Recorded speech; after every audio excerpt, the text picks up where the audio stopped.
The calendar has turned over to August, and that means that college football is right around the corner. We at Iceman and Coach are going to start our coverage the best way we know possible, bringing in the creator of the Macguffin. This is Iceman and Coach.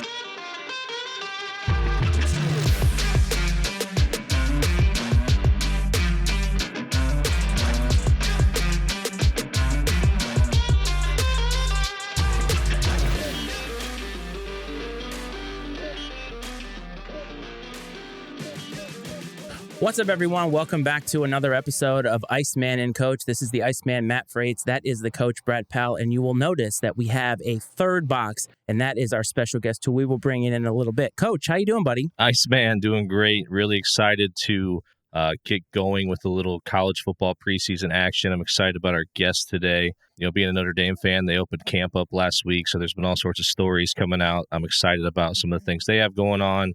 Just signed a new apparel deal, it sounds like. So I'm not crazy about that, but definitely happy about what we have going on today and looking forward to it. Notice that I dressed the part today. I actually dressed up for one of our recordings, so this means it is special. So I want to bring in our guest, and I did allude to that at the beginning. That is Tyler Budge, who is the creator of the Macguffin, and you can find him on TikTok at CFBudge, and that handle is scrolling at the bottom, and it will be in the show notes for the podcasters in the audio space. Tyler, thank you for taking out the time, my man, and welcome to Iceman and Coach. Yeah, thank you guys for having me.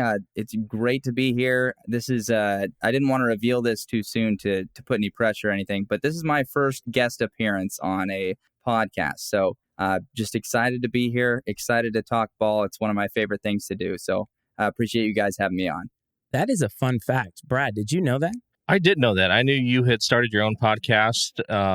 I hadn't seen, I figured if you'd been on something, I probably would have picked up on it somewhere along the line, but you never know, man. Like, you've kind of exploded really quickly, especially in the college football space with going to Pac-12 media days and stuff like that. So I still, it is surprising, man, and I'm excited that you're giving us this opportunity. Yeah, 100%.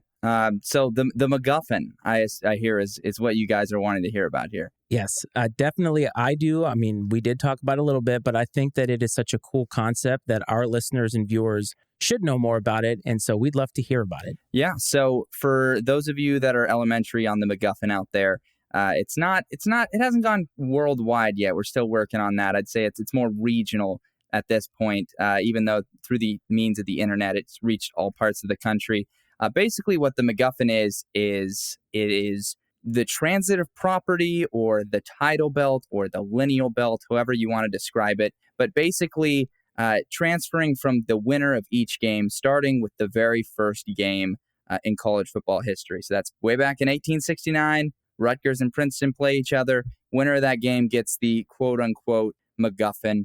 And so the initial pushback I always get from people when I pitch this concept is they're like, well, why don't you just call it, the title belt or the lineal belt or the transitive property? And I don't know why, because the Macguffin, it just is a word that has really stuck with me. And the Macguffin initially comes from Alfred Hitchcock, who is a director that a lot of the younger, I'm probably not even supposed to know that he's a thing, that he exists, but it's a term he coined that's in the movie industry, and it's a plot device that doesn't matter what it is. It can be literally anything, and its sole purpose is to drive the plot forward. So some examples of a Macguffin in movies would be like the Death Star plans in Star Wars, right? Could be anything. Hey, we have to get this, the Death Star plans, or there's the idol at the beginning of Indiana Jones, which is coincidentally what was my profile picture for a while on Twitter.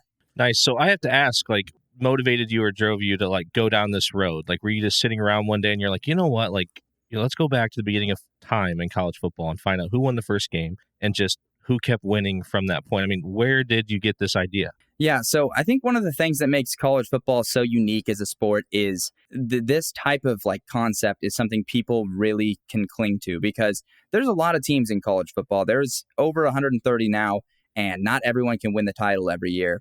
And there's such a small fraction of teams that can compete for the title. So fans look for other things to sort of cling to. And so me being a lowly and humble Oregon State fan, I didn't have national titles to cling to, but I kind of just was sitting on one, it was probably the middle of the summer. So no real sports going on. And I believe it was 2018. So just summer vacation for me, because I was back in high school back then. And I just was like, I just like thought of it in my head and I almost couldn't put it into words because when you've been explained what it is, it makes sense. You're like, yeah, the transitive property, like each team passes it on through wind. But trying to put that in the words is hard. And I find it's still kind of hard sometimes to put into words. And so I remember trying to like explain it to my dad and he was like looking at me like I was crazy. And so then I just looked up like, okay, first college football game. Okay, there's that one. Okay, who won this game? And definitely starts to get a little complicated. There's times where, the records aren't there. The data isn't there. You have to like go look through like old yearbooks or like old archived articles and just stuff like that to find the results. But I mean, really, I think it boils down to answer your question is the nature of college football, finding obscure things to cling to. You must have learned a lot doing that though. Oh, 100%. 100%. Like you just learn so many things that like as a younger person, I didn't necessarily know. Like trying to think of what some of the more surprising teams, like I obviously knew about like Miami's run and I knew, some of those other teams were really good, but I do remember there were things that surprised me. The beginning, you can't really learn much because you've just got like 8 teams that exist. But I think it was Tulane was in the SEC for the longest time. That was something that blew my mind. I had no idea that was a thing, but you do learn quite a bit just going through the archives of college football, I found. Yeah, and traveling trophies, because I kind of look at this as a traveling trophy of sorts, right? And traveling trophies are definitely ingrained in the tradition of college football. But what I want to know is you explain how you had to dig a little bit for some of these different results. Was there somewhere you really got hung up and you weren't sure if you were going to be able to find the answer to move on? Yeah, in the 1930s, I think St. Mary's College, I can't remember if it was St. Mary's or it might have been like UCLA or something. It had to have been St. Mary's. They lost to a team that was not a college team. I think they lost to like a high school team. And so I had no idea what to do with that information. And I was really confused. It actually might have been the 1920s now that I think about it. So I remember I went back and forth on like what I should do with that because it was such a bizarre occurrence. But if I remember correctly, it creates like a branch in the Macguffin path and both the branches eventually converge and it gets back in rhythm on the same thing, which is pretty neat. And it converged in like 10 years. So, it just shows the Macguffin is true and it'll always find its way back to itself. That's amazing. So you have basically created like Albert Einstein's theory for college football. And like, were you nervous though that the path wasn't going to converge like that? Because you spent time doing this. So you've valuable time looking this up. And now you're like, okay, there's 2 branches. What happens if they never converge? This is a sham? Or were you just like, I'm going with it? I mean, eventually, I'm sure if one of them got too weird, I was just going to be like, okay, this one's the canon line. And that can just be like an honorable mention thing. Something that recently a lot of people really wanted it, and I knew it was going to be a mess, so I kept putting it off. People wanted the reverse Macguffin, or I like to call it, Chekhov's Macguffin, because that's the opposite of a Macguffin is Chekhov's gun. And that one is a complete disaster. That was the biggest dumpster fire because you get 3 years into it and you're just like, okay, they just lost to like a middle school boys club or something like that. That didn't happen. But stuff like that and like teams canceling their football programs, like that was a complete disaster. So at least with the Macguffin, you're able to stick with teams that are winning more routinely. So the records are better kept usually. Yeah, I watched that video and I was like, man, this is a mess. And like the fact that you hung with it as long as you did was really impressive. And just all the random teams that, just like you said, cease to exist or whatever else. And it's funny, like what I think about when I was hearing you read off some of those teams that were involved, like, so I live in Peoria, Illinois, and it's home to Bradley University. So Bradley's a mid-major basketball program. That one of their claims to fame is they went to, back in the day, you could go to both the NIT and the NCAA, and I think it was 1955, they played in both the NIT and NCAA national championship against the City College of New York. So it's like if I'm telling people about the history of Bradley, I'm like, well, they've been in the national championship. Like, well, who'd they lose to? Expecting you're going to say like Duke, Kentucky, Kansas. Oh, well, the City College of New York, who does, it's like not a Division I school. I don't even know if it is a school anymore, if they turned into like NYU or whatever. But it's just funny, all those, like back then, it's almost like high schools now, right? Every little town had a high school and they all competed in sports and they've all consolidated or closed. It's kind of weird to think of college athletics doing the same thing. Got a funny tangent on Peoria, actually. My first beat covering in college, like my freshman year, was Peoria, Arizona. And so I had to turn like Google alerts on for Peoria and like, had to like keep track of the stories there because I went to journalism school. And I would always, all the time this would happen, I'd find like a news story, I'd be like, that's awesome. And then I'd look and I'd be like, Peoria, Illinois, dang it, like so close. So I actually have a weird relationship with Peoria, Illinois as it is already. Yeah, it's definitely weird you see that pop up. And I know there's a lot of, like the world headquarters of Caterpillar was in Peoria for a really, really long time. And so, people retire and everything else. There's a ton of Peorians, if you will, that are not, retired to Arizona. It happened, it's just, I'm sure there's a large population down there. And that probably happens from everywhere in the Midwest. I'm sure that Peoria or Illinois is not unique to that. But I know that, there's, Peoria Airport, there's maybe 8 cities they fly out to, but Phoenix is one of them. It's just a very busy, I don't know what you call it, lane of traffic for people around here. This was fate, folks.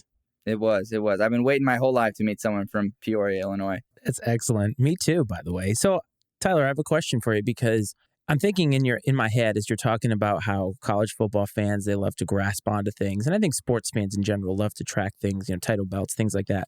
And for the NFL, fantasy football has become something that people gravitate toward. Like, you don't have to be super into football, but it gives you something to latch onto that makes you more invested in the product. You're already invested in college football, but has going through all of this and now tracking it up until now, like, who the Macguffin is heading into the season, and you're going to track it through the season. Does that give you even more love for the sport to have this other entity that you've created and tracked your whole existence as a student?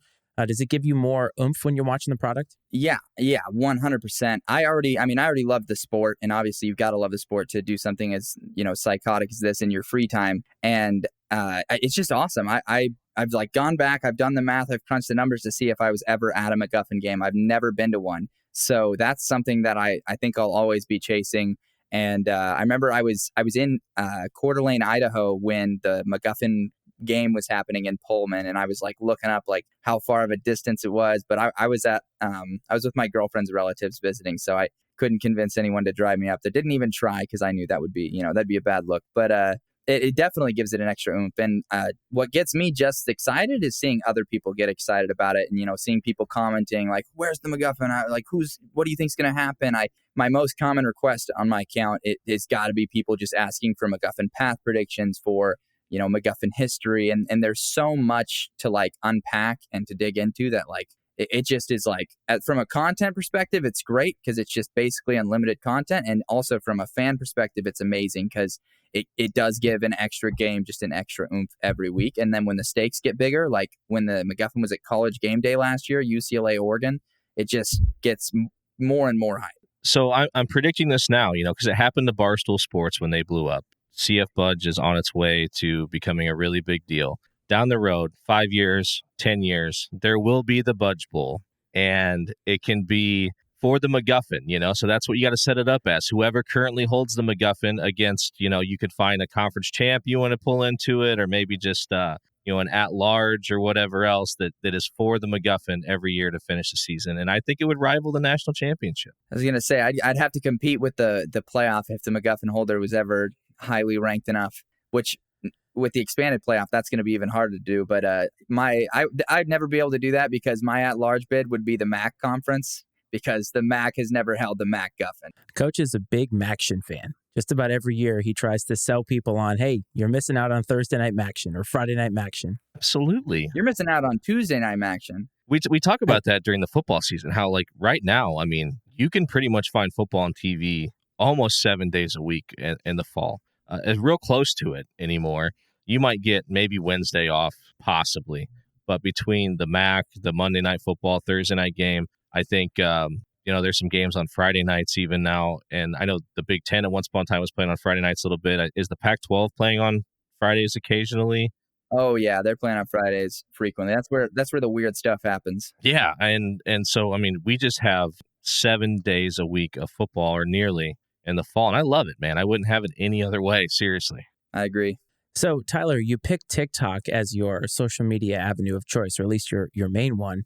Very smart, because I think short content or shorter content seems to be what's driving, as we do an hour-long podcast right now. But Have you found it to be stressful? Have you found it to be easier? Because your content is very simple and it's very effective, and you have cornered a market that I haven't seen anybody else corner. As a matter of fact, I've seen other people imitating what you're doing, not as well, by the way, for the NFL. But how has that journey been for you? Because TikTok is sort of a newer anomaly in the social media space. Yeah, so it's an interesting thing because yes, not necessarily even my generation, even younger than my generation, the attention spans are just absolutely through the floor. Like longer than a minute, and most kids are just absolutely out. They're out, and so it's an interesting balance because TikTok also wants creators to be producing longer, and I say longer, like over a minute long content. They don't like short,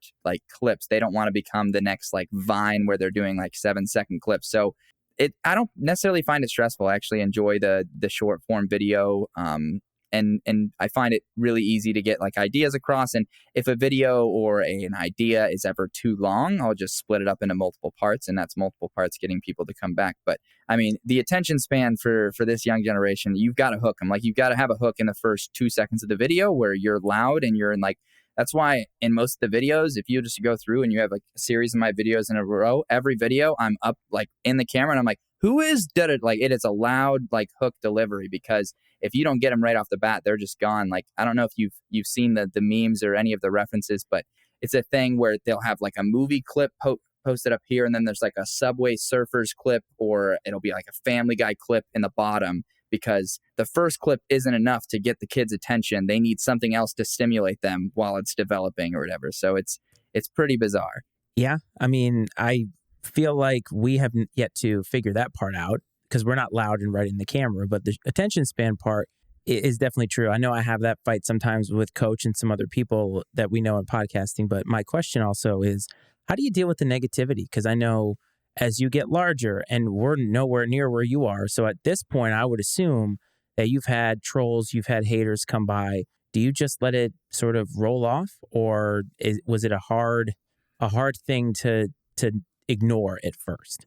Yeah, I'd say it was definitely a hard thing to ignore at first. I mean, it's something where just your natural online instinct, and especially my natural online instinct as a sports fan, is to engage in a commentary. And sometimes it gets ugly, it turns into an argument, and that's just the nature of sports fans. You're both passionate. It's my team's better than your team, or this is done because of this, and so your natural instinct online is to reply and to start that conversation that's bound to turn into an argument. And so I think that is something that I struggled with a little bit early on. I remember I would engage with people that were commenting stuff like that, and not even necessarily just tied to sports, but just like either hateful stuff or just negativity. Like they'll try to like discredit you or whatever. And I've found that that's never good. It never leads to anything good, especially when your face is out there, when your brand is out there, because no one's going to remember user 1384 in that argument. Everyone's going to remember CF Budge in that argument. So as things have gone on, and as I've had more of like an internet footprint, I've definitely gotten a lot better at just letting things roll off my shoulders and just on to the next. Unless it's like I'm getting like ratioed by a stitch, and then I'll just respond with a video. I find that engaging in the comments is never, like, it's almost never productive. My favorite activity is just responding to comments with the handshake emoji, or with like a question emoji if I like disagree with them, because no one can get mad at emojis. But I've definitely found it's best to just let it roll off your shoulders and just go about your day. What I would find most frustrating in your shoes is, especially when it's people arguing about maybe a take that you have or a video you've done, that are fans of other teams, is in most cases you probably know more about their team than they do. And so it's got to be really hard for you to kind of hold back sometimes, because we talk about on our show about fan is short for fanatic, right? And logic and reason is not a big part of fanaticism in any way, shape, or form. It's just blind loyalty. And yes, you have teams you're a fan of, but you're able to step back and you just love college football and all the stats and history that come along with it, and you invest your time in studying these things. So it does have to be incredibly frustrating once in a while to deal with some of the pushback you do get, because you definitely know more about what's happening with a lot of these teams than most people out there. Yeah, I do find it One of the things that drives me, I think, the most insane is when, and I've learned to just let this like humor me as much as bother me, but I'll have a guy with a Michigan profile picture comment, Michigan too low or something like that. And I'm just like, how do you, like, are you not making the connection here? Are you not like connecting the dots? Like, I think there might be a little bias here. And so I found I typically don't try to respond to those comments, and, other people in the comment section will usually correct them for me. But I find if I ever respond to something like that, it's with just my own video, just talking about how this misconception exists. Like I say a Michigan guy because I actually made a video, I posted it today, talking about how I think J.J. McCarthy's overrated, and that Michigan fans have been hyping him up a lot. So I tend to just like to respond in a way where I can kind of control the dialogue, and that's what the benefit I get from, having my platform, and most of those people commenting not necessarily having a platform. So I find that's the best way to respond and get all your thoughts across, because there's only so many characters in a comment, and there's only so many characters to be civilized in a comment. So yeah, it's something that bothers me a little, but to their fans' credit, there's 133 college football teams. So like, I'm not going to be as well versed on all of them as a true like fan. Like, there might be a fan, and if they're looking at the right stuff and they're actually like up to date on their team and they've actually done that work, I have no doubt that a Virginia Tech fan could be more well-versed on their team than me. I know some of the key details. I know what I know, and I know what I think, but it's not, it's obviously not the end-all be-all, but there are times, yes, where the blind loyalty definitely clouds the judgment. And you can even point to something as simple as like, hey, Boston College fans, your over-under win total is 4.5 this offseason. You're not winning 8 games. And, I don't know. And it's just like, okay.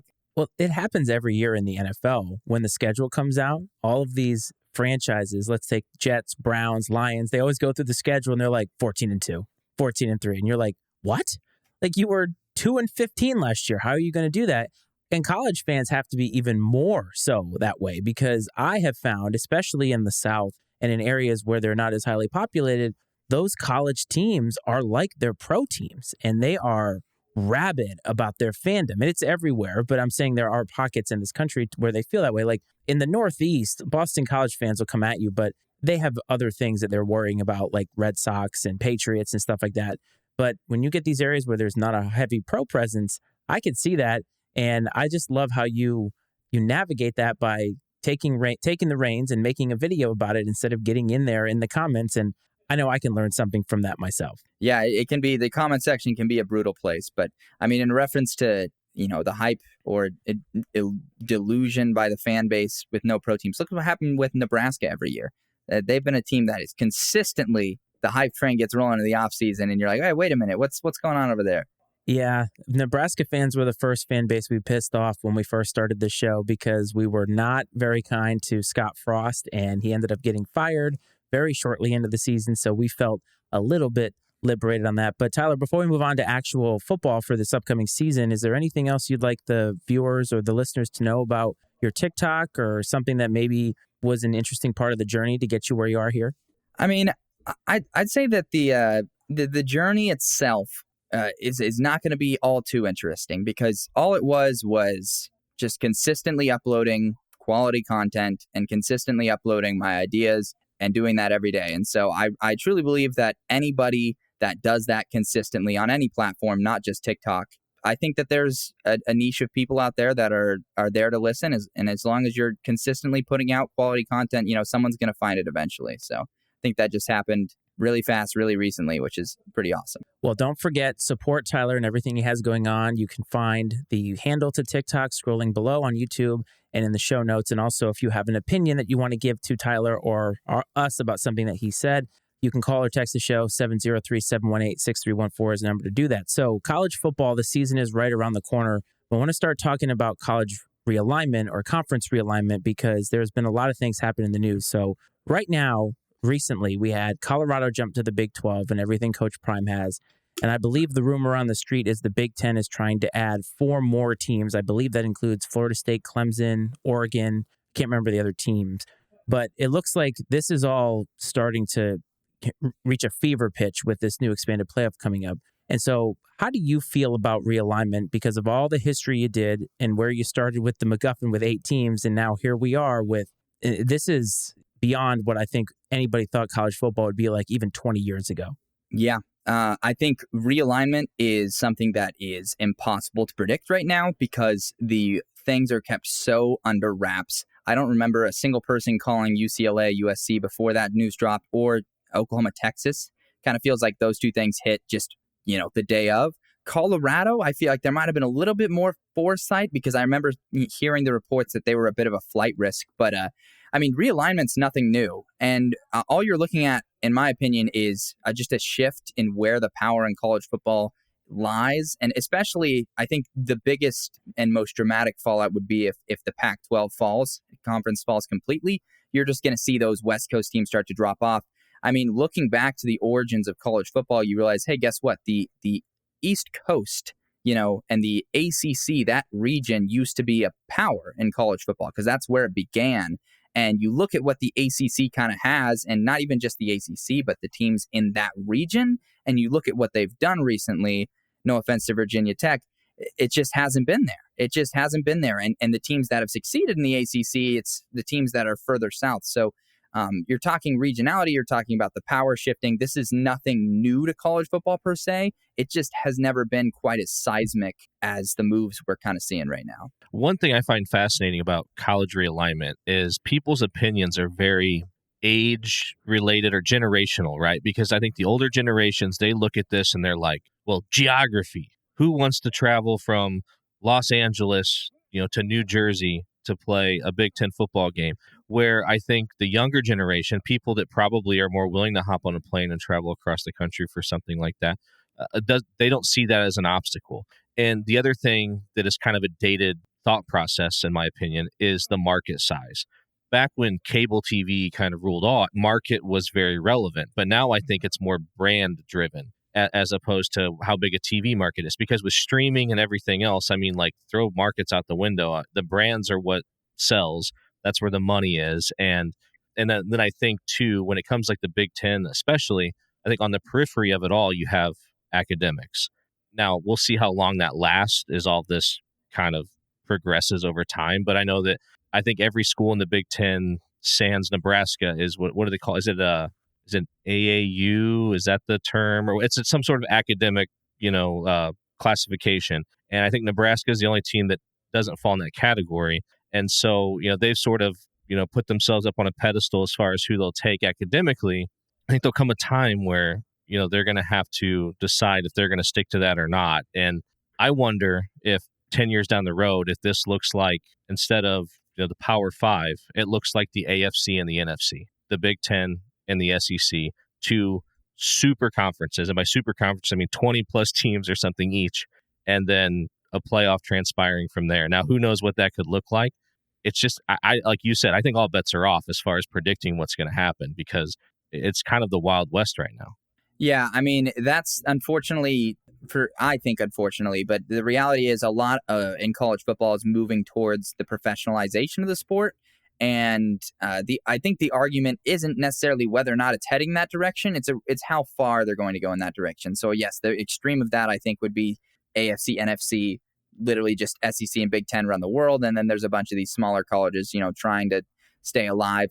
I do think that there's a scenario where the dust kind of settles and the Pac-12 is able to regroup with, SMU, Rice, and San Diego State with their, whatever teams they have left. And then they're just going to be a slightly lower conference and you're going to have the Big Ten and SEC still there. Because I think one of the hesitations that those conferences have had is making that next leap to adding more teams. They're kind of the teams that are already in that conference. I'm thinking about your Vanderbilts and your Northwesterns. They're worried, we don't really want our stuff to be diluted from here. So kind of in the context of the SEC, it seems like the whole conference might not necessarily be in favor of expanding further because those teams that realize they're on the bottom rung are going to start to get, I think, cold feet in those conferences.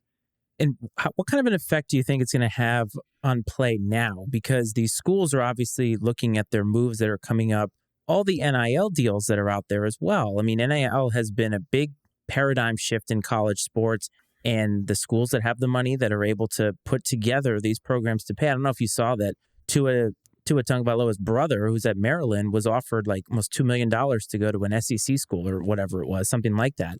And those kinds of things are going to happen. And do you think that the realignment and all of these shifting of schools is affecting anything that's happening now? Like, are players going to wait to go to schools because they're waiting for them to go to another place? You know what I mean? Like all the transfer and everything, is that still very much in flux until this conference realignment is at least somewhat in a concrete state? I think the sense that I've gotten from players, and especially like the sense that was at Pac-12 Media Day when I was there, which is kind of the closest I've gotten to firsthand seeing players react to that sort of stuff. Like I saw Caleb Williams field a question about, USC going to the Big Ten. Like, what are your thoughts on, leaving the conference or whatever?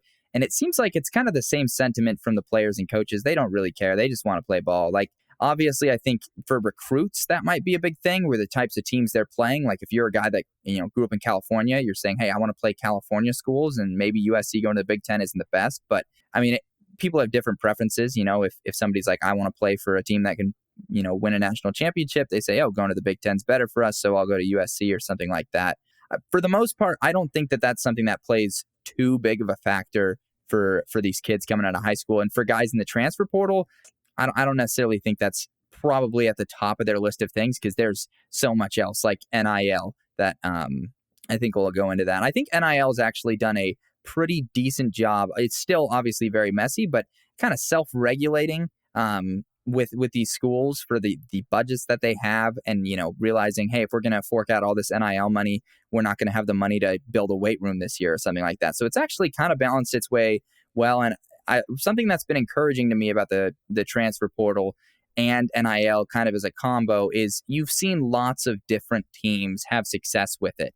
Like you've got Florida State having a lot of success with the transfer portal. That's kind of as expected. It's one of those schools that you think that happened. But you've also got a team like SMU and Louisville and Charlotte having a lot of success with the transfer portal, just because of the coaches they bring there. So I think something that's been encouraging to me about the landscape shifting, that's giving me faith it'll work out, is sort of just the variety of teams that have been able to kind of take advantage of it.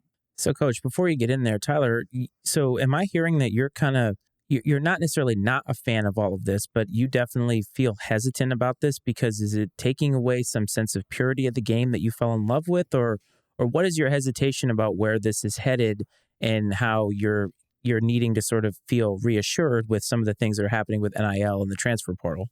Yeah, I think my biggest concern is losing the regionality of college football as far as realignment. That's my number one concern about the shifting landscape. With NIL, I think it's definitely opened a lot of avenues for players to just get basically paid by boosters, which was not the intention. The intention was like, hey, look at a player like Johnny Manziel. They should be able to profit off of being Johnny Manziel, stuff like that. And so I feel like the NIL has been a little bit of a monster that, they kind of let out of the cage. There weren't enough guardrails in place. I do think they're making good things happen. The transfer portal, I honestly have loved how it's been. I think it's nice that they added a little thing where you can't transfer twice unless you get like approved by the NCAA. But I think it's really upgraded the competitiveness in college football, because now, especially quarterbacks is the position I look to. Good quarterbacks are not being backups anymore in college football. They are just jumping ship and going somewhere that needs a quarterback. And you're seeing a lot of places where we would have been seeing significantly worse quarterback play. We're seeing significantly better. And another great pro of NIL is great quarterbacks are willing to stay another year because they're going to be getting great money. And not just quarterbacks, great players are willing to stay. Look at Jared Verse at Florida State. He was a projected first-round pick, sticks around because he's going to get some NIL money, and that takes a little bit of the pressure off of going and getting that rookie deal in the NFL. So those are some good things, but there's obviously, I think, bad that comes, a little bit of bad with change. Yeah, one thing that as a Notre Dame fan about NIL that a lot of their fans get upset about is they're not willing to offer the bag of cash up front. They're not willing to buy recruits. And there's fans that get really upset about it, and they're like, we've got to get on the same level as a lot of these other schools. We're never going to be able to recruit at the level we want to recruit at if we're not willing to play the NIL game that as aggressively as everyone else. And they've sort of, good, bad, or otherwise, taken the high road on NIL, if you will. And now they have NIL programs, but it's more of you come in here, you get established, there will be opportunities, as opposed to we're going to give you 7 figures just to come here, unproven or whatever else. And what's nice is they did, and of course the name escapes me, but they did just get a commitment from a linebacker from California to beat out USC in Ohio State for him. And the reports are that I believe it was USC came in late and offered seven figures. Like, come on, man, let's go. And he still chose Notre Dame, which is really exciting because those are the types of guys that Notre Dame has been getting beat out on by the Ohio States and USCs of the world for years and years. And so to see them maybe start to turn the corner, especially if they're not, they're just not outbidding them, but they're maybe just out recruiting them. That's been exciting. And I'm sure that there's things that are getting promised in some way, shape, or form. I'm not naive to that, but it's definitely been interesting to see the Notre Dame fan perspective of NIL based off at least the public personification of how they're willing to handle things. Yeah, that's the reality of the landscape right now is you can take the high ground and you can take the high road or what high road, not high ground. This isn't Revenge of the Sith, but you can take that, but until the NCAA puts those guidelines in place, I mean, you can't hate the player, hate the game because it's illegal. It's allowed right now. So it's the Wild West out there. And Notre Dame's kind of a wild card in a lot of this because they don't have a natural conference that they are aligned to, and they love their independence. I'm sure, Coach, you can attest to that. And they sort of have used that as a way to differentiate themselves. They have their own media deal with NBC, all of that.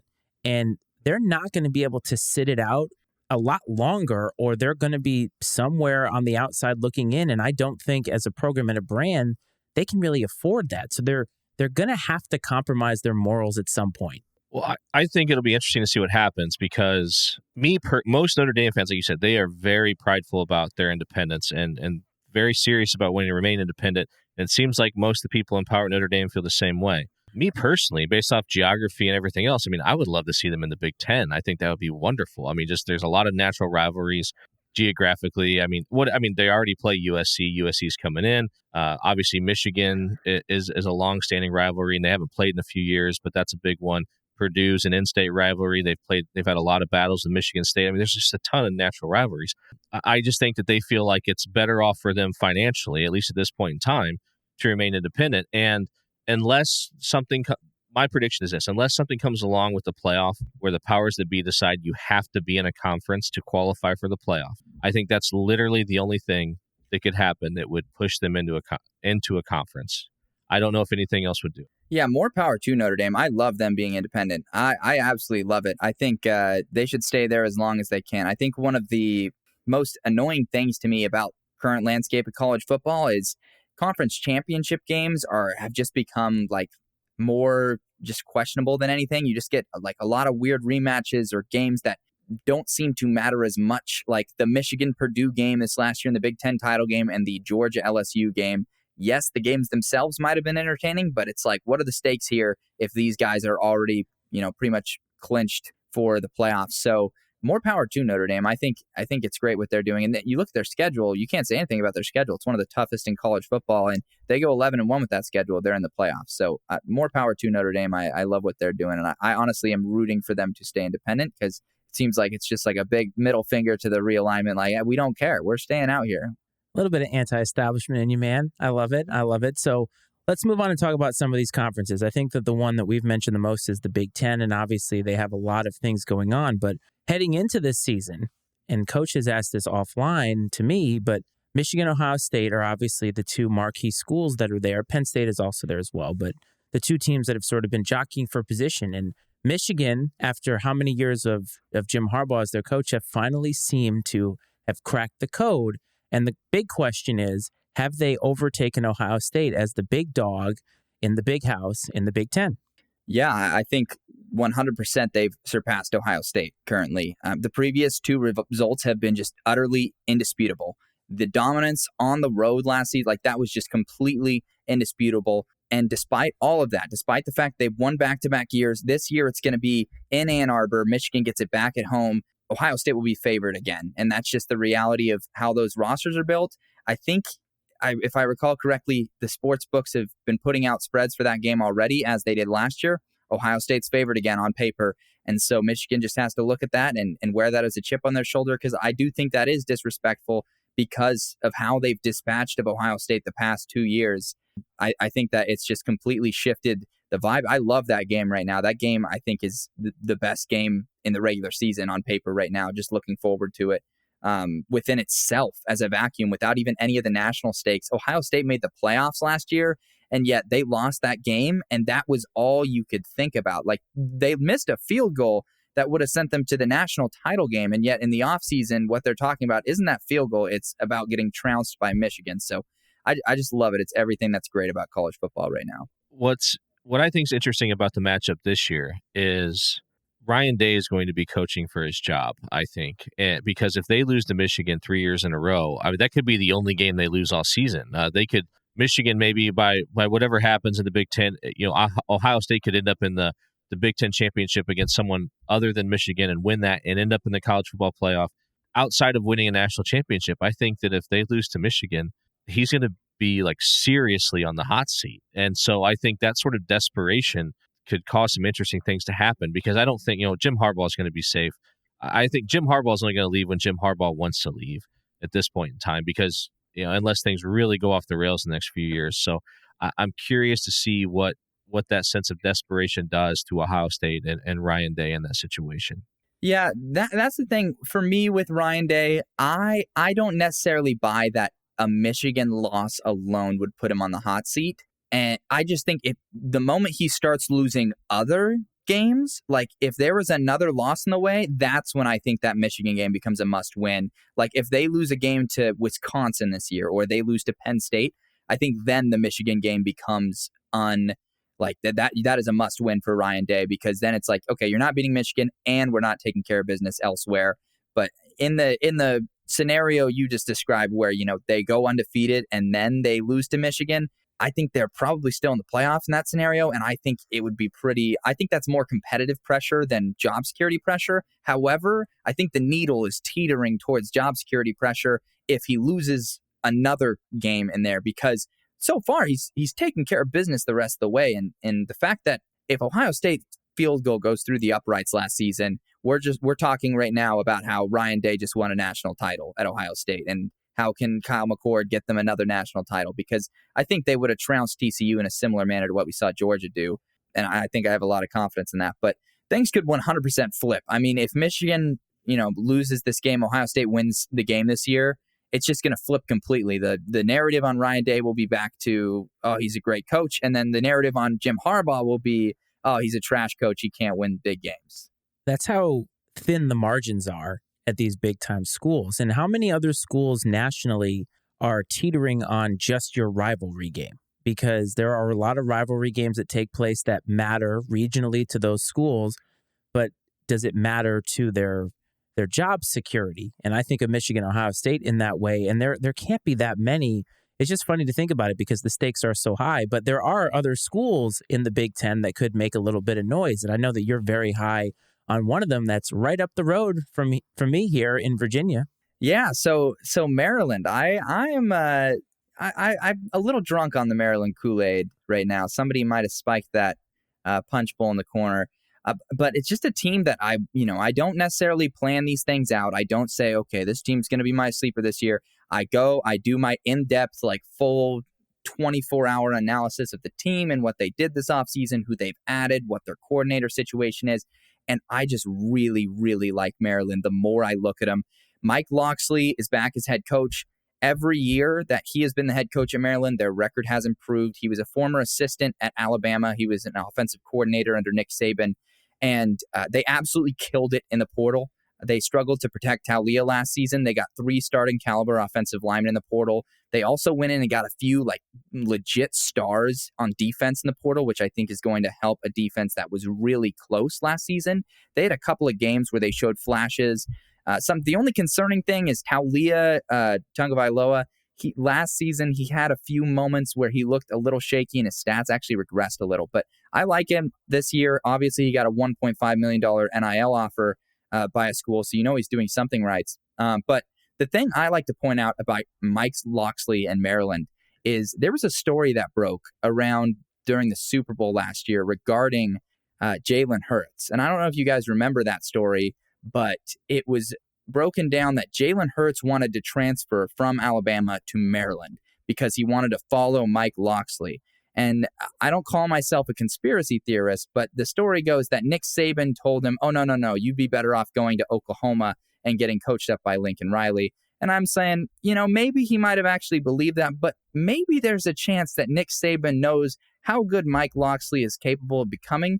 And he was like, I don't know if I necessarily want to give him Jalen Hurts this year because that might boost his timeline a little bit. So that's my tinfoil hat conspiracy theory.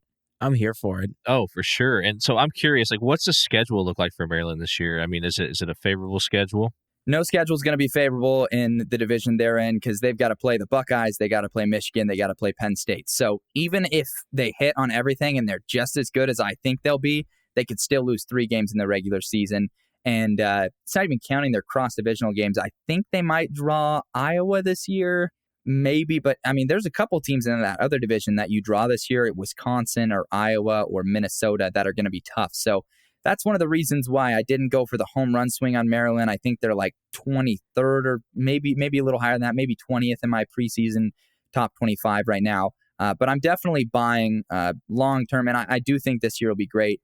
If you saw Mike Locksley, this was after, I've already made my prediction stuff at Big Ten Media Day. Mike Locksley gets up in the podium and he says, I think we've got a team that's good enough to contend for a conference title this year. And he said, hey, notice I've never said that before because I haven't believed that about any of my previous teams. So there's a coach with some confidence in his squad. Question. You mentioned Iowa. I've been somewhat critical of Iowa the last few years because I find them to be a very difficult watch. And last year, offensively, to start the season, they were, I can't even really put it into words how bad that they were in some of those early games. I know that Kirk Ferentz is always going to have a solid squad. He's been there forever. But is that a team that you see being a little bit better? Like if they make their offense just marginally better to what they were last year, which was not very good overall, do you see them as being one of those teams that could be pesky for an Ohio State or Michigan as we're getting up to playoff time? I don't think Iowa's capable of being a legitimate threat to consistently win those types of games in their current system. And that's just because their system is absolutely ancient. And Kirk Ferentz has shown a little give here and there, but he has not been willing to adapt his team. One of the biggest myths of this offseason that I get from my followers is they got Cade McNamara this offseason from Michigan. And people are thinking, oh, playoff quarterback, put him in the offense gets better. But I look at them back and I say, guess what? Cade McNamara, what was he at Michigan? A system quarterback. You take a system quarterback and you put him in a bad system. That's not gonna do much because the system quarterback can only do as well as the system allows him. So he kept Brian Ferentz, which is a little bit of a nepotism going on there, in my opinion, at offensive coordinator. But I think that's the meme. That's what everyone talks about. At Iowa, it was kind of always like this, but I feel like last season is what really it was like such a polarization of what we've already seen of an elite defense and then an offense that makes you want to rip your eyeballs out. So I remember in college, they played Penn State and the final score was 5-3. Like you could not make that kind of a score up and just terrible, absolutely terrible. But Northwestern has made some news recently with the firing of their head coach, Pat Fitzgerald, and everything. And that head coaching vacancy is up, or at least they're going to hire somebody interim there. But how do you see Northwestern looking with this new landscape now that they're getting away from a coach who'd been there for 17 years? Yeah, so, I mean, the hazing scandal was pretty jarring. And so it's good that they acted quickly and Fitzgerald's gone. And I know that there was a lot of just, weird back and forth going on there, but he's gone. There's an opening in the Big Ten, and that is a pretty big deal. It doesn't matter who it is. The Big Ten is clearly one of those conferences that is on an inside track to getting all their programs in a much better place to win. So they've got the interim right now, who's David Braun, who was the defensive coordinator at North Dakota State most recently. And so he's one of the new hires. He hasn't been with the program previously. He was hired this offseason by Pat Fitzgerald. And I don't know if he'll necessarily get the head coaching job offer. And that's because you look at the types of hires that have happened in the Big Ten recently, and it almost seems like the Big Ten has been putting a little bit more pressure on their programs to make big splash hires. You look at Nebraska, they go get Matt Rule. That was a pretty big hire.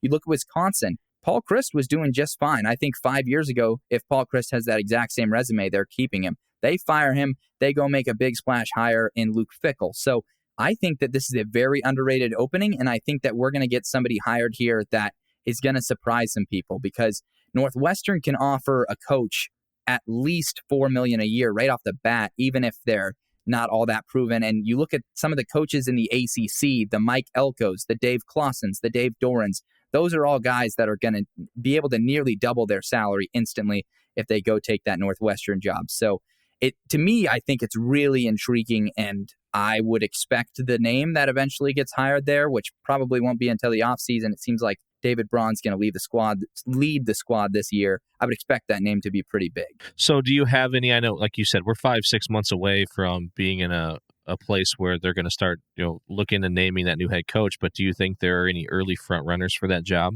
I think a guy that you should remember is what's his name?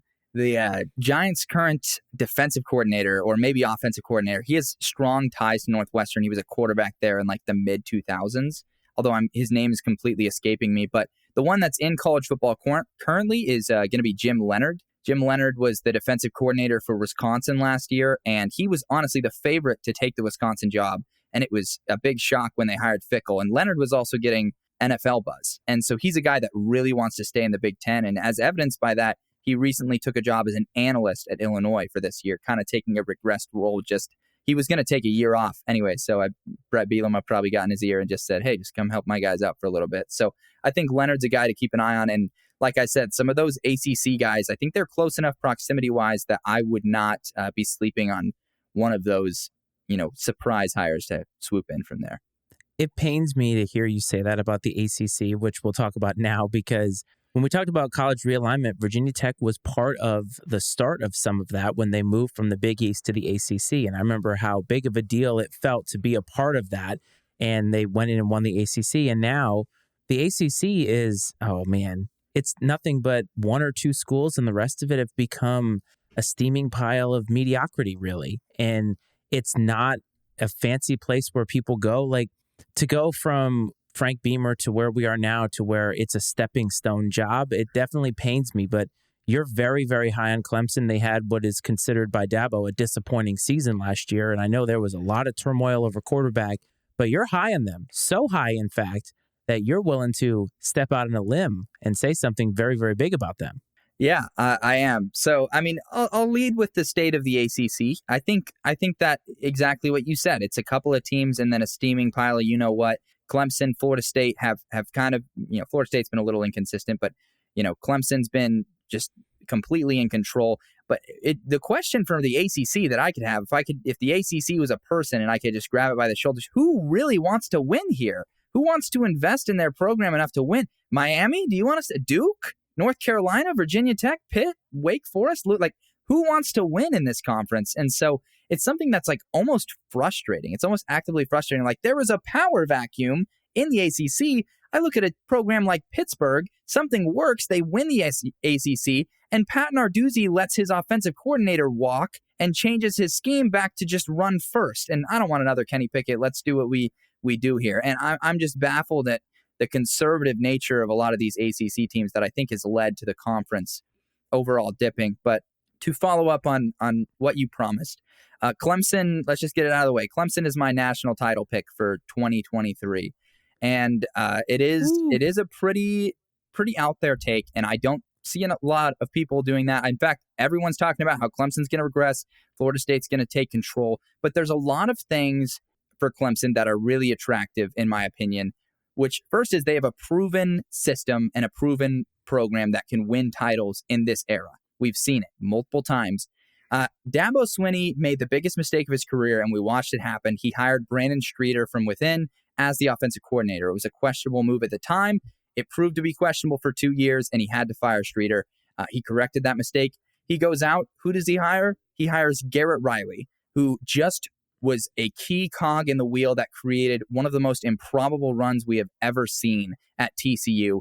And so Garrett Riley, what he was able to do with Max Duggan, who was the backup at TCU, coming in and giving him the reins to an offense that has a guy like Cade Klubnik, who is one of the highest rated quarterbacks that they've had since Lawrence and Watson. I think that at his peak, Klubnik is capable of being the type of guy that Lawrence and Watson were at Clemson.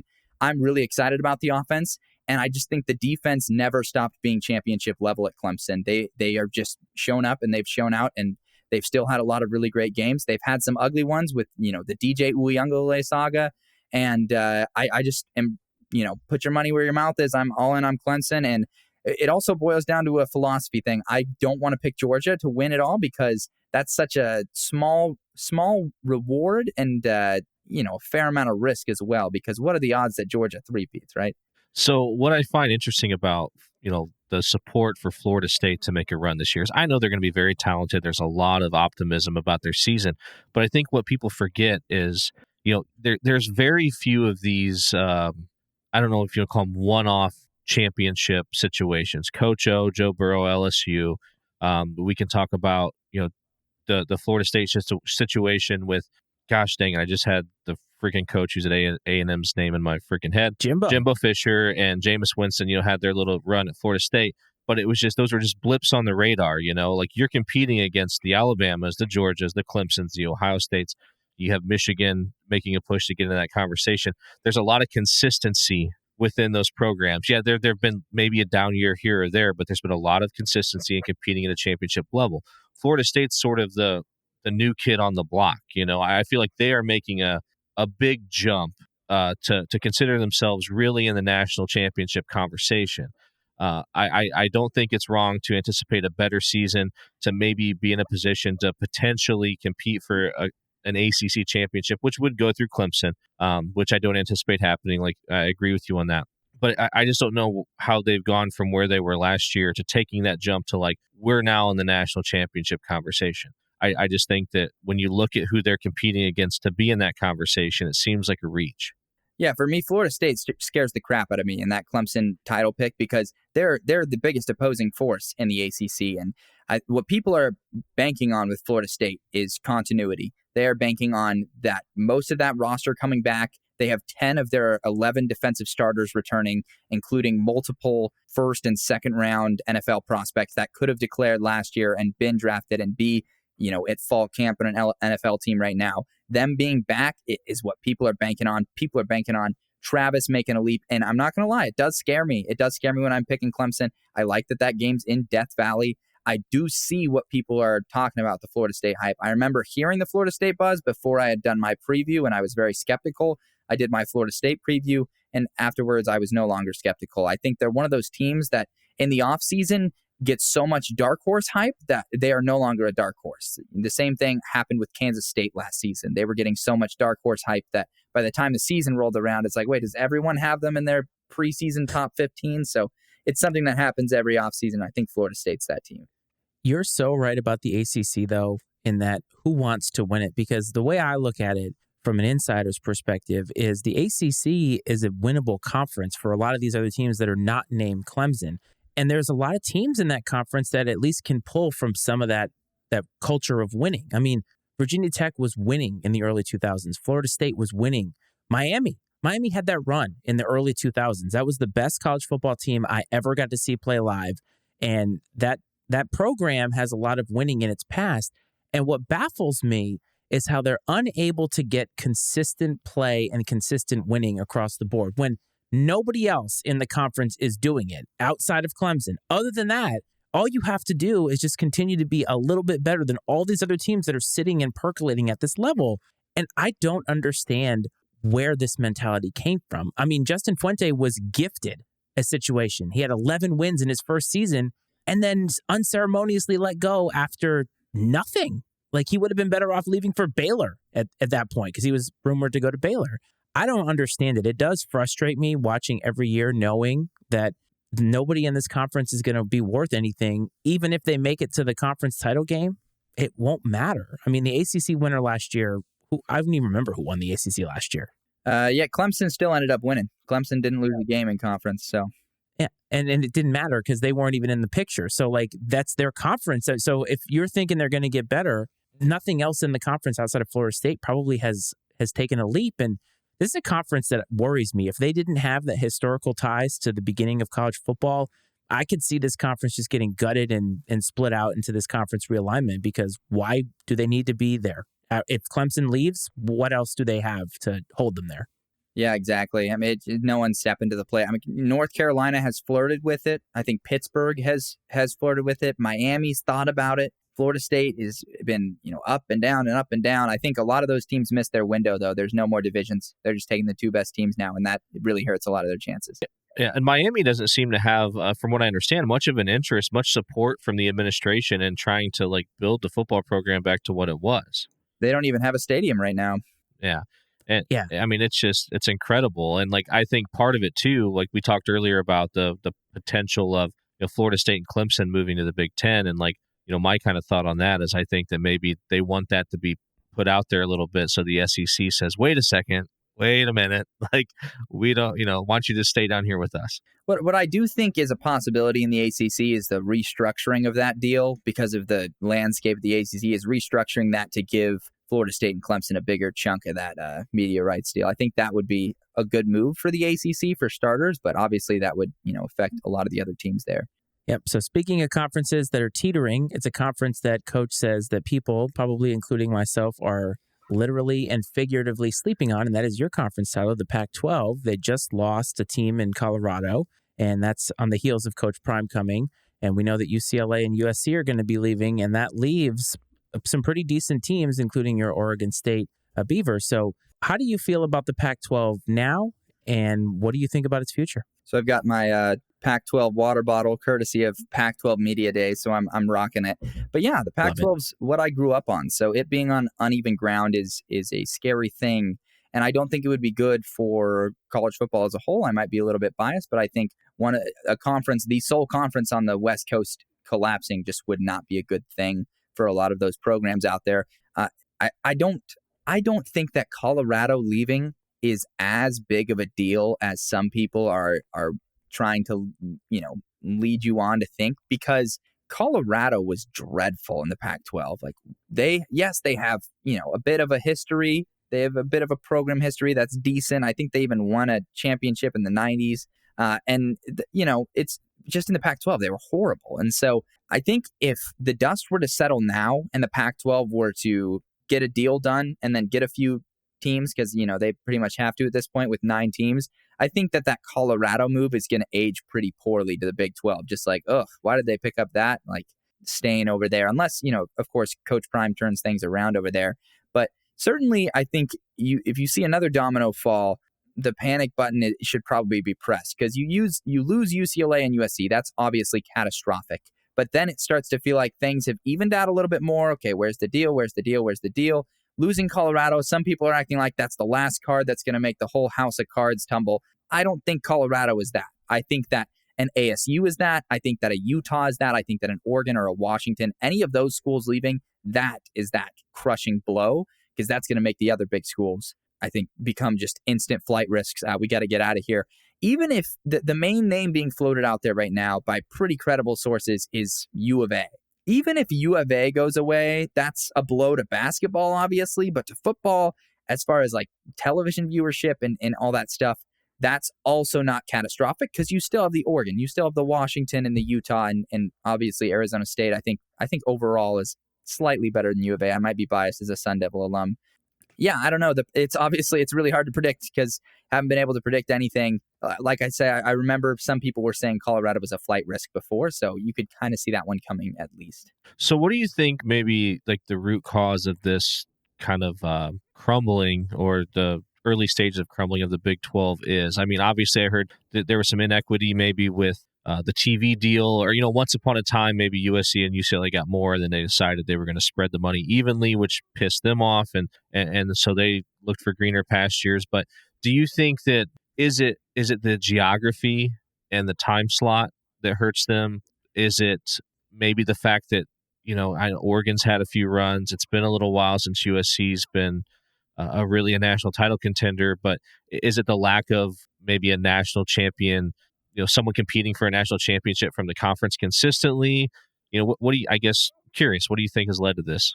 I think it's been an investment issue, and I think it's come back to bite the Pac-12, and it's been a lack of aggression from the Pac-12. I started reading this book called The System recently, and it was published back in like 2011, I think, 2012 maybe. And so it was something that I didn't think would be very relevant to the modern landscape. But one of the featured stories in there is about how Washington State's athletic director They hired a new one in like 2010 who marched into the Pac-12 and said, I don't like the fact that these LA schools are getting more money than us. Let's renegotiate this. And so he got enough votes to renegotiate, and they distributed it evenly. And then there's literally a line in the book, and this is in 2012, where it says like the USC and UCLA ADs threatened to leave the Pac-12, and the Washington State AD called their bluff. And it's like, well, did he call their bluff? It seems like they weren't necessarily bluffing there, and it caught up to them eventually.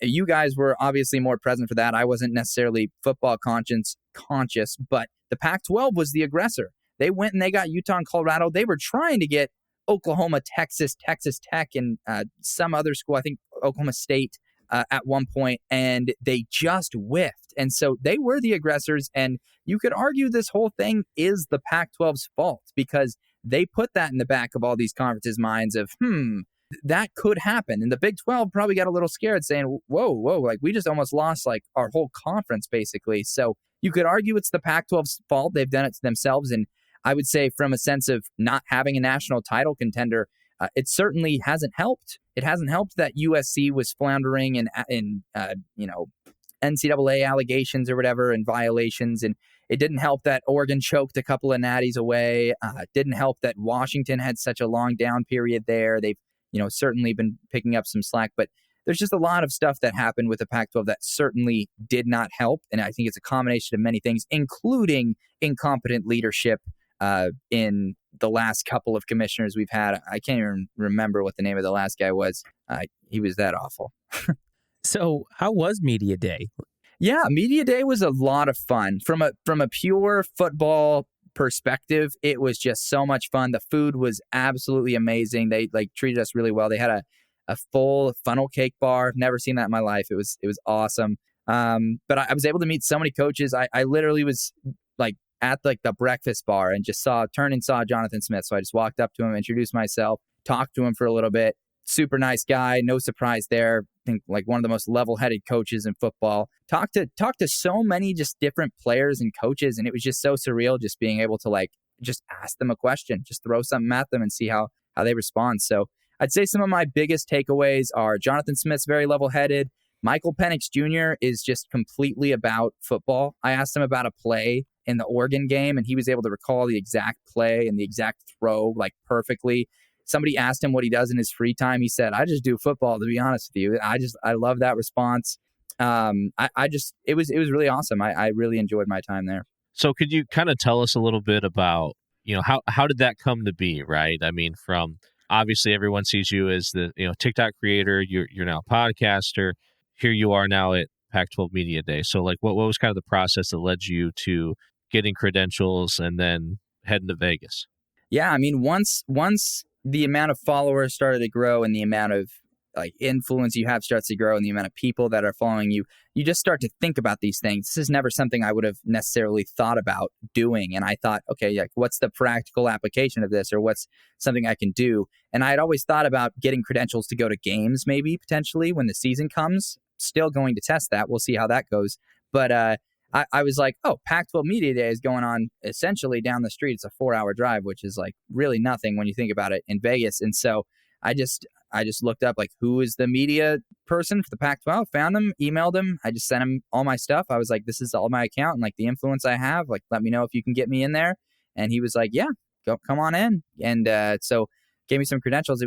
It happened very quickly. And I'm glad I thought about it because it was a great experience and really rewarding, I think, because I went to journalism school and outside of that, I'm not necessarily using my journalism degree. And so being there in a journalistic capacity, I think was a pretty rewarding thing. Yeah, that was what I was going to ask you, is that your journalism background, that event is pretty much for people that are, using those kinds of skills. And you did ask Lincoln Riley a question. You did put out a video on that. And I thought that you were incredibly poised. I thought you asked it like, I belong here. I kind of love that you're the I can't even think of the word right now, but the way that you came off asking that question is not like, yeah, I'm happy to be here. It was like, no, I belong here. And I thought that was incredible. I mean, I respect that very highly. Oh yeah, I wasn't going to mess around. When I got the credentials, I was there to put in work and ask some good questions. Did anyone recognize you? No one recognized me. It was just a lot of journalists. I met Brett McMurphy, who's like the Woj of college football. Heather Dinich is someone I've always really looked up to. I met her. Her business card's on the wall actually behind me. You can kind of see it. I met the guys who run Reddit College Football. I've actually interacted with them a few times on Twitter, so they remembered my username at least. But surprisingly, nobody recognized me. I've actually never been recognized in public before, which is pretty wild because I've got a roommate who also is like kind of big on TikTok, and he gets recognized all the time out in public. So I guess it's just got to be a matter of time. Well, man, after the 200 and some odd people that subscribe to this channel see this video, they're going to recognize you instantly whenever you go out, especially in Peoria, Illinois, because that is where you're going to find yourself at some point hanging out with us. But you did ask us offline if we wanted to do a little fan minute with our particular teams. And as we've discussed, it's Virginia Tech and Notre Dame. So would you like to give us, I mean, I don't know if I necessarily want to hear your opinion on Virginia Tech, but would you like to give us a few thoughts on our respective teams? Yeah, 100%. I'll make it short and sweet for you guys. I kind of broke it up into a few different points, and I'll just do both teams at the same time. So we'll start with the good news. Good news. At Notre Dame, Hartman gives this offense absolutely elite upside and gives them dimensionality. That is fantastic. It's something that the offense seriously lacked last season, and seeing that come in, especially with how the running game developed, that is just chef's kiss. Thomas Harper and Javonte Jean-Baptiste, future stars in this defense on that side of the ball. Very encouraging to see them come in this offseason. And they have the strength of schedule to take a loss and make the college football playoff. And for Notre Dame, that is the good news for Virginia Tech. Kyron Drones gives you a backup plan if Grant Wells doesn't get it together this season. Heck, he might even win the job this fall. So Kyron Drones, I think, is a guy that you should really be excited about. That's some good news. Defense last year, guess what? It wasn't actually bad. The injury luck was not great, and so because it was injury luck, that led it to be like less than good, but not bad. If you can stay healthy this year, I think that's something to be excited about. Pry's expertise on defense has been paying dividends, and that's something that I think is shown on paper. It's shown in the portal. It's shown with some of the guys they've been able to get in there. Josh Fuga, Mario Kendricks, and Norrell Pollard, all fifth-year tackles. That's a really great building block for a defense, having veteran tackles and defensive line depth. Let's get to the bad news. Notre Dame's schedule is brutal. It was in the good news. It's also in the bad news. I don't know of a single other school in college football that has to play three legit playoff contenders in Clemson, Ohio State, and USC. Like those three teams are like all top 7 in championship odds. Like that is unreal. Then you've got Duke, NC State, and Louisville in there. And then even that game against Navy, I think, could be tricky in Dublin in just a weird place. Navy lost 5 one-score games last season. They can keep games close. And I think you kind of know that about Navy, their style of offense.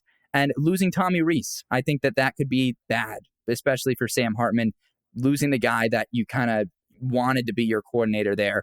At Virginia Tech, there's no promises that the offense improves at all. Absolutely no promises, no certainty there, especially with how absolutely tragic the offense was last season. Non-conference, you're not going to get any praise for winning in the non-conference, but it is sneaky tough. Old Dominion, Purdue, Marshall, and Rutgers. I always joke that Old Dominion Virginia Tech is the best rivalry in the state of Virginia, and that's because they've given the Hokies more problems than the Cavaliers have. So the road game at Marshall too. Who scheduled that?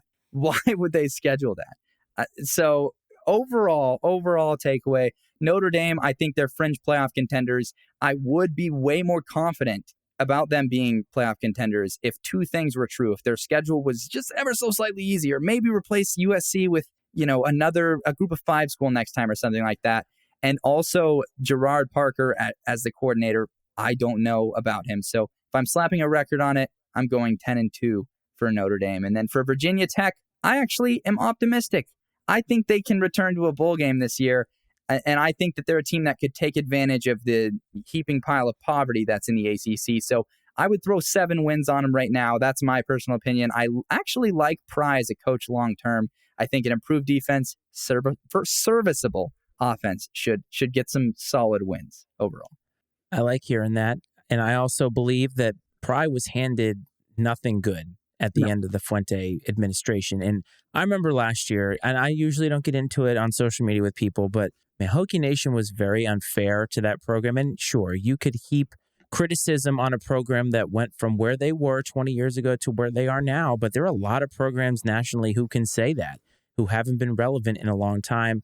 And I think it just takes a little bit of time. It's funny, though, and I mentioned this to Coach before about how coaches generally don't get a lot of time anymore. But I think at a school like Virginia Tech, where the stakes aren't as high as they are somewhere else, I think he could be given a longer leash and build a program out. And we may see Virginia Tech take over some of the ACC in a few years. But it remains to be seen. And I can't disagree on Notre Dame. I mean, they're clearly much better than Virginia Tech ever has been. Yeah, a couple interesting tidbits about Notre Dame that I've gathered so far since they've opened up camp. So, yeah, like Jared Parker, obviously a concern. You know, he was a co-offensive coordinator at West Virginia, but he wasn't the primary play caller.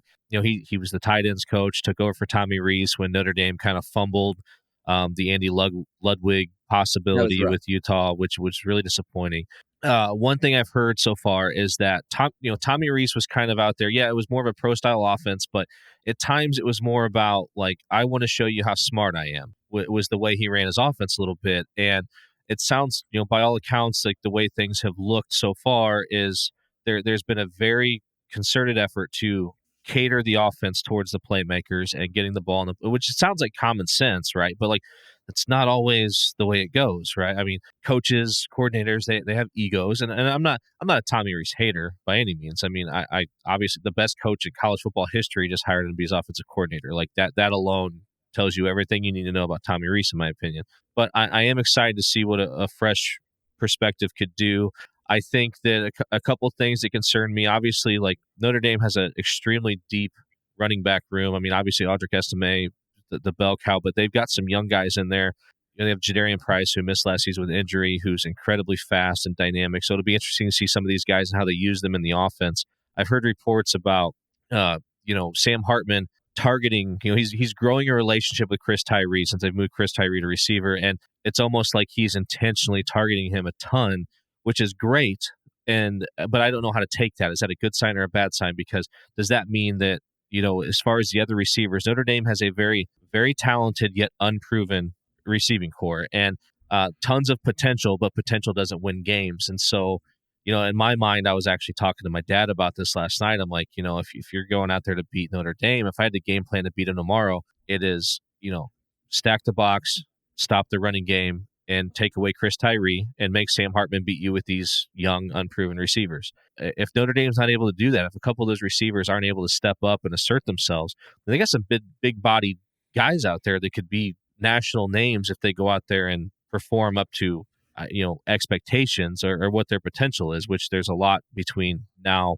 There's a lot between expectations and potential and actually performing. But, if those guys could go out there and be what people hope they could be, this team could be special.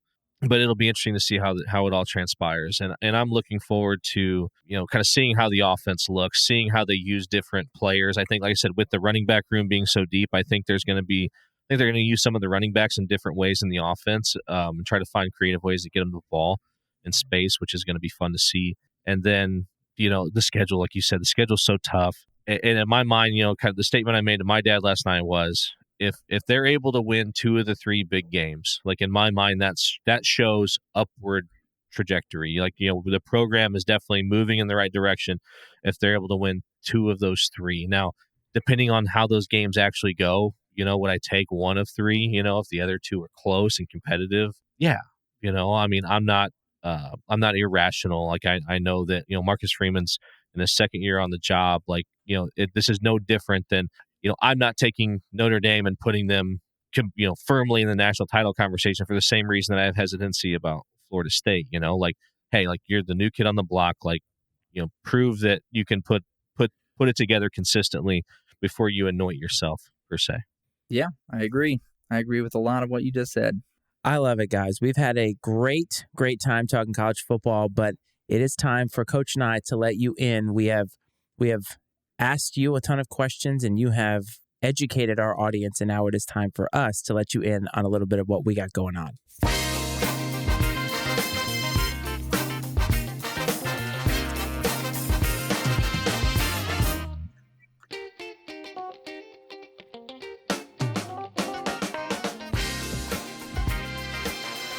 Iceman's stat of the week.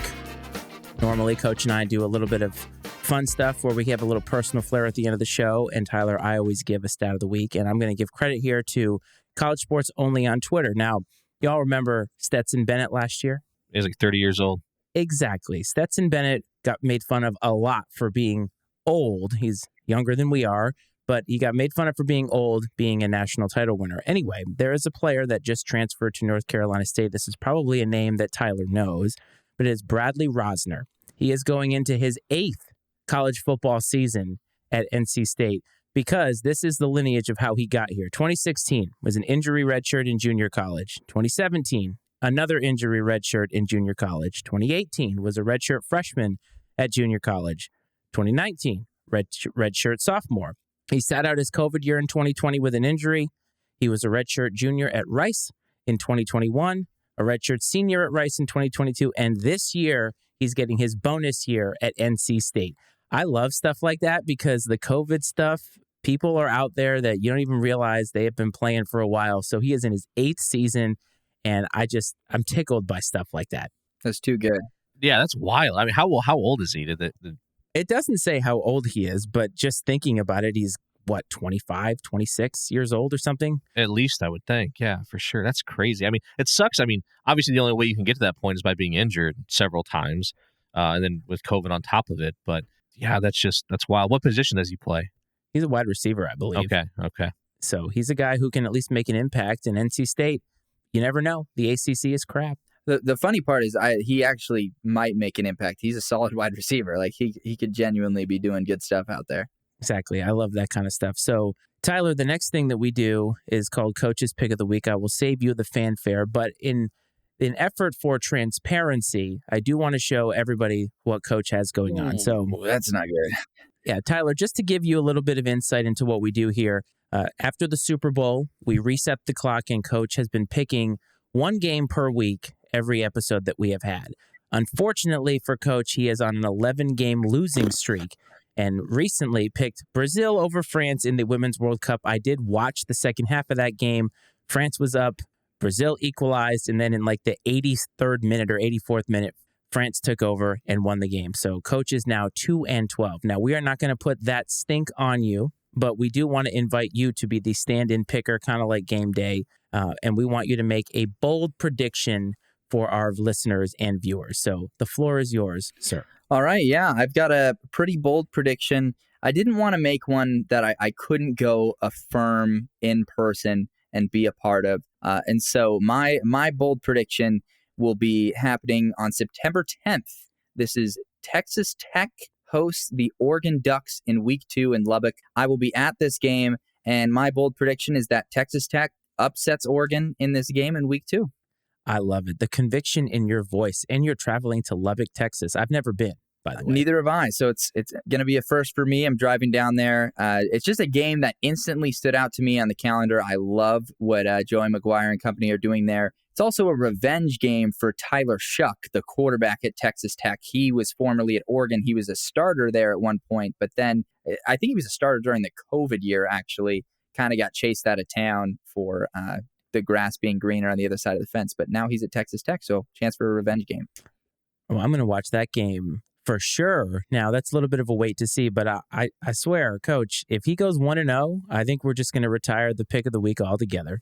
I hope he does, man. Like, if it's good for the show. It's good for the show. I hope you go 1-0. I hope this is that would be an exciting thing in college football for that to happen, and for you to be able to be there while it happens would be great. I've really embraced being expertly mediocre. I'm here for it. I don't know if mediocre is the word I would use. Expertly terrible. Yeah, awful. In all transparency, though, you haven't tried to pick bad picks. You have legitimately been picking games and players that are people are picking elsewhere. So you're not even trying to be bad for the sake of the show. This is just bad luck. You have no luck right now, and it has made for great content. I will say that. Yeah, I haven't gone out on a limb at all. It's not like, I mean, these have all been very respectable picks for the most part. I mean, now there have been a couple, like I picked a couple of NASCAR races, so it's one guy against the field. Like the odds aren't great. I picked the Open. Again, one guy against the field, odds aren't great. But, kind of the fun in picking those is it is those would be big wins, like if they came through, which is fun. And like the NASCAR race, I was close, right? He got like second or third or something. I mean, it's been fun. And like a lot of them have been, they've been very close. And the only time that it was ever like a pick that wasn't really what I believed was we did a little reverse psychology in the Stanley Cup playoffs, right? Because we did we want Carolina to win, right? And who were they playing? Were they playing Houston?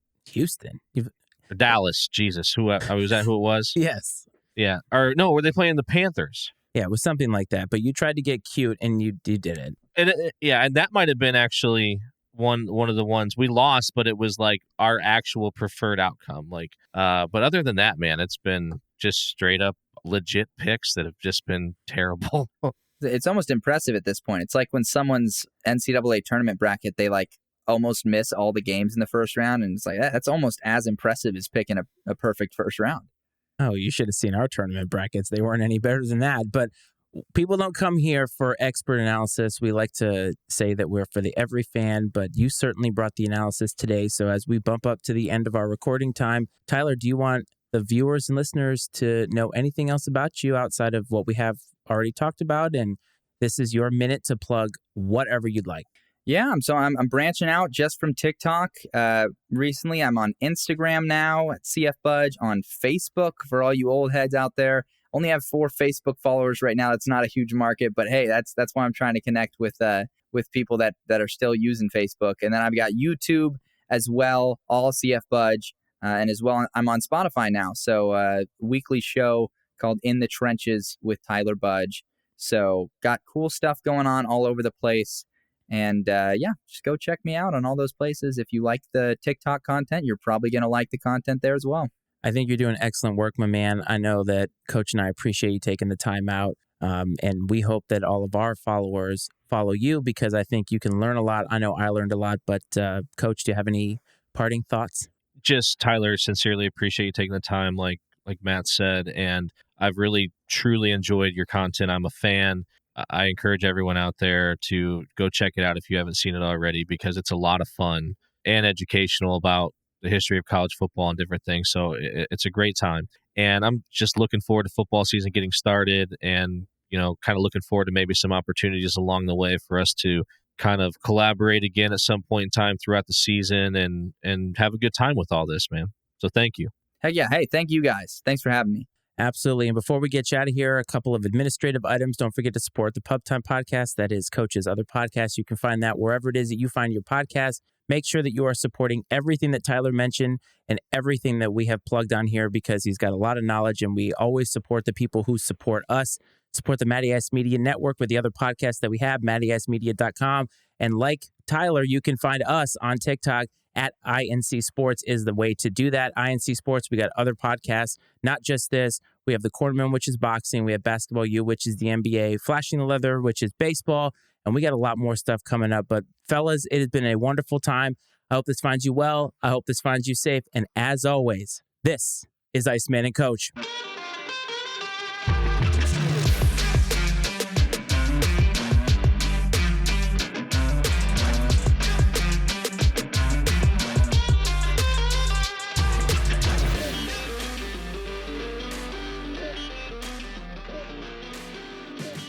The opinions and viewpoints expressed on I&C Sports are those of Matt Freitz, Brad Powell, and their guests, and not necessarily those of the Matty Ice Media Network. I&C Sports is exclusively owned by Matt Freitz and Brad Powell and is brought to you by the Matty Ice Media Network.